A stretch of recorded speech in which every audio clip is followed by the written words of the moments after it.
Welcome to my class.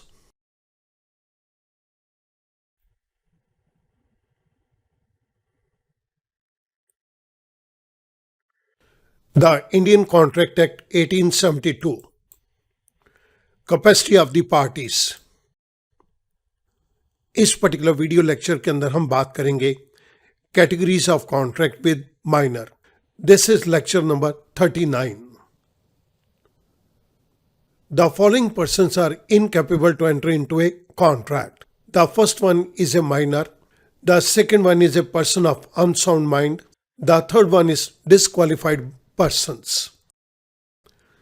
ये तीनों व्यक्ति कॉन्ट्रैक्ट करने के योग्य नहीं हैं.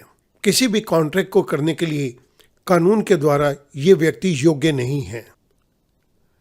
Is minority a boon or bane? Boon means gift. Bane means अभिशाप और इविल. क्या माइनॉरिटी कोई गिफ्ट है या कोई अभिशाप है? If we look at the privileges given to minor, it appears that minority is not a disqualification, rather it is a shield which gives required protection to minors. Privileges means special rights. अगर हम minor को दिए गए special rights की तरफ देखते हैं तो ऐसा लगता है कि माइनॉरिटी कोई डिस्क्वालिफिकेशन नहीं है. रादर माइनॉरिटी के अंदर जो स्पेशल राइट्स दिए गए हैं ये माइनर की प्रोटेक्शन के लिए एक तरह से एक सेफ गार्ड है. This protection is necessary because law takes minor as immature persons who can be easily misled by self interested persons.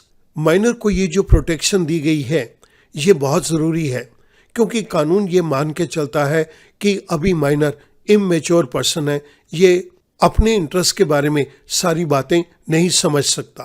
Who can be easily misled by self interested person, जिसको लोग अपने self interest के लिए बड़ी आसानी से mislead कर सकते हैं.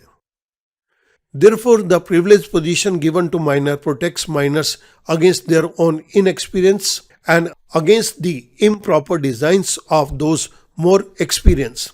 इसीलिए माइनर को जो प्रिविलेज पोजीशन दी गई है, स्पेशल राइट वाली पोजीशन दी गई है, ये माइनर को अपने इनएक्सपीरियंस से तो प्रोटेक्ट करती ही है और साथ में उन लोगों से भी प्रोटेक्ट करती है जो लोग ज़्यादा एक्सपीरियंस है और जो गलत तरीके से अपने काम को अंजाम दे सकते हैं.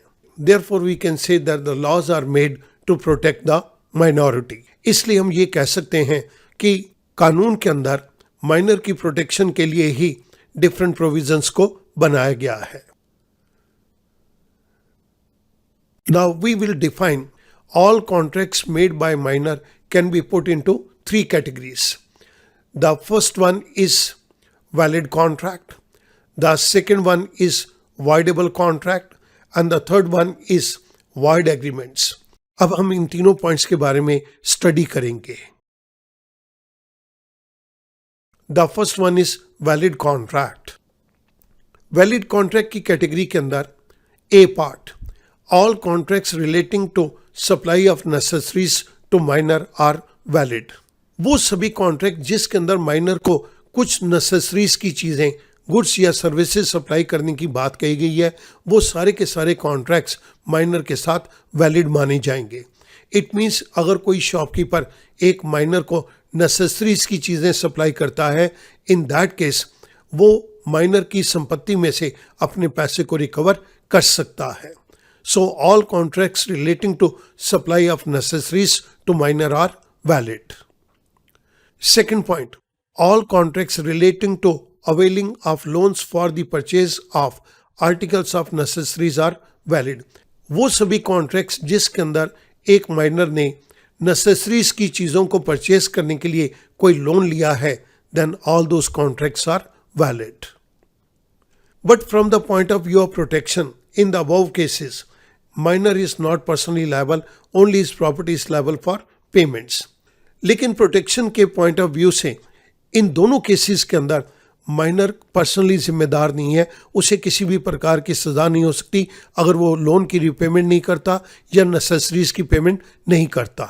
अगर उसके पास कोई संपत्ति है तो उस संपत्ति में से इनकी पेमेंट को रिकवर किया जा सकता है, लेकिन अगर माइनर के पास कोई संपत्ति नहीं है तो हम माइनर को किसी भी प्रकार की सज़ा नहीं दे सकते. The second category is voidable contract.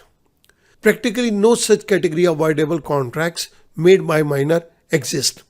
अगर वास्तविकता में देखा जाए तो voidable contract की कोई भी कैटेगरी यहाँ पर एग्जिस्ट नहीं करती. Contracts made with minor fall either in valid contract or in void agreements. जो भी माइनर के द्वारा किए गए कॉन्ट्रैक्ट्स हैं या तो आप उनको वैलिड कॉन्ट्रैक्ट की कैटेगरी में डाल सकते हो या वाइड एग्रीमेंट्स की कैटेगरी के अंदर डाल सकते हो. However, all contracts in which minor is a promisee, are a payee, are a beneficiary, are enforceable by him but not by the other party. लेकिन वो सभी कॉन्ट्रैक्ट्स जिसके अंदर माइनर को कोई प्रॉमिस दिया गया है या माइनर को कोई पेमेंट दी जाएगी या माइनर को कोई बेनिफिट मिलना है, माइनर इन चीज़ों को रिकवर करने के लिए इन कॉन्ट्रैक्ट्स को लागू करवाने के लिए कह सकता है. लेकिन दूसरी पार्टी इन कॉन्ट्रैक्ट्स को लागू करने के लिए कोर्ट की मदद नहीं ले सकती. Therefore, they can be reasonably termed as voidable contracts at the option of the minor. So, इस तरह से हम ये कह सकते हैं वो सभी कॉन्ट्रैक्ट्स जिसके अंदर माइनर कोई प्रॉमिसी है, कोई पेई है या बेनिफिशरी है, माइनर चाहे तो इन कॉन्ट्रैक्ट्स को लागू करवा सकता है, लेकिन दूसरी पार्टी चाहे तो इन कॉन्ट्रैक्ट्स को कोर्ट के जरिए माइनर के ऊपर लागू नहीं करवा सकती.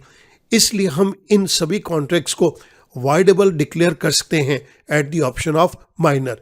माइनर चाहे तो इन सभी कॉन्ट्रैक्ट्स को वाइडेबल कॉन्ट्रैक्ट की फॉर्म के अंदर डिक्लेयर कर सकता है, but not the other parties. दूसरी पार्टीज इसको वाइडेबल डिक्लेयर नहीं कर सकती. तभी हमने इन सभी केसेस के अंदर नाम दे दिया that these are voidable contracts at the option of minor. Here again minority gets some advantage.